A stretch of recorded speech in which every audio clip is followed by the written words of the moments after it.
Constructive weekend. Yes, it's going to interrupt a lot of people's weekend plans. Cancel a lot of the next outdoors. But we're hoping to avoid any like tornadoes and things like that. We may be all right. We may not have a lot of severe weather this weekend. The worst of it's happening now. Thunderstorms are fired up as expected. They're really from Waco southwards.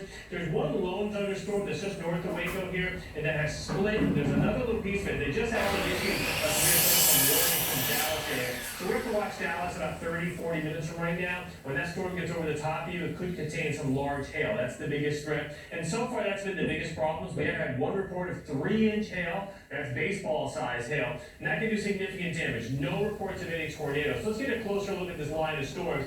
So here's the Interstate 35. You're mentioning that the storms will be right over that during the rush hour, and they are. So this is Temple, Texas, where the storms are over the top of. This was a tornado warning last year. Thunderstorm warning. And again, some gusty rain, large hail is the biggest issue here. And that's going to be right over the top of Temple in a couple of minutes from now. They're about 8 minutes. So tonight, the hail line is still visible as orange to 1.9. So we kind of get an idea of that hail swath, which is heading right over the top of Temple. So if you're outside in that area, try to get your car into something safe, or you may get some dentures from the storm. So the rest of tonight, the 21 million people in the storm are lined up in Dallas,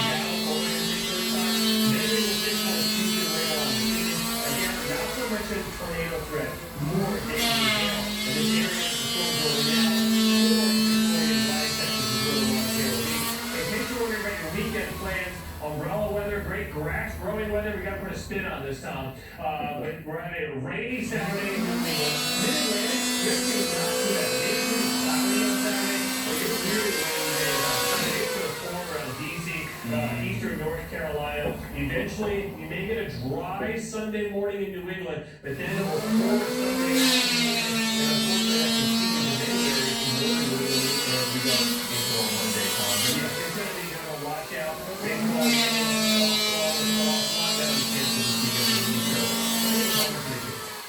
that doesn't bummer, but I fertilized last weekend, so I'm ready for the rain. It'll be okay. Tonight, 3 midair and crashed Hawaii and Alaska. That crash happened when helicopters were returning to Hawaii based on Fairbanks after a training flight. The Army says it has launched an investigation. It comes just 1 month after 9 military were killed in Kentucky. Also, the 2 choppers crashed during a training exercise. And in February, another Army chopper crashed in Alabama, killed 2 there. NBC Pentagon correspondent Courtney Cupey joins me now. Courtney, bring us up to date now on the latest on this crash, the most recent crash in Alaska. So it was daytime. They were flying back from a routine training mission, as you mentioned, Tom, and they collided midair. We don't know a whole lot more than that. These were Apache helicopters. They're 2-seaters, so 3 of the soldiers were killed, 2 on scene. 1 died en route to the hospital. The other soldier is, as you mentioned, was wounded. We don't have an update on that individual's condition yet. We're hoping to get that before the end of the day. Now, they were over a very remote and rugged part of Alaska, not too far from Denali National Forest. We don't have any sense of what they caused the collision. According to officials at Forest, the weather was not seems to have been a factor. It was daylight, so it doesn't seem like there was a limited visibility issue. We're waiting to hear more. An investigative team from Alabama is traveling to Alaska to try and get some more answers, Tom. You know, I was just looking at these photos, and they're awfully disturbing. And only, as you mentioned, only 2 people in each chopper. But it is the latest in a string of deadly crashes. Are these isolated incidents, or could there be any sort of a pattern at all that the military needs to look at?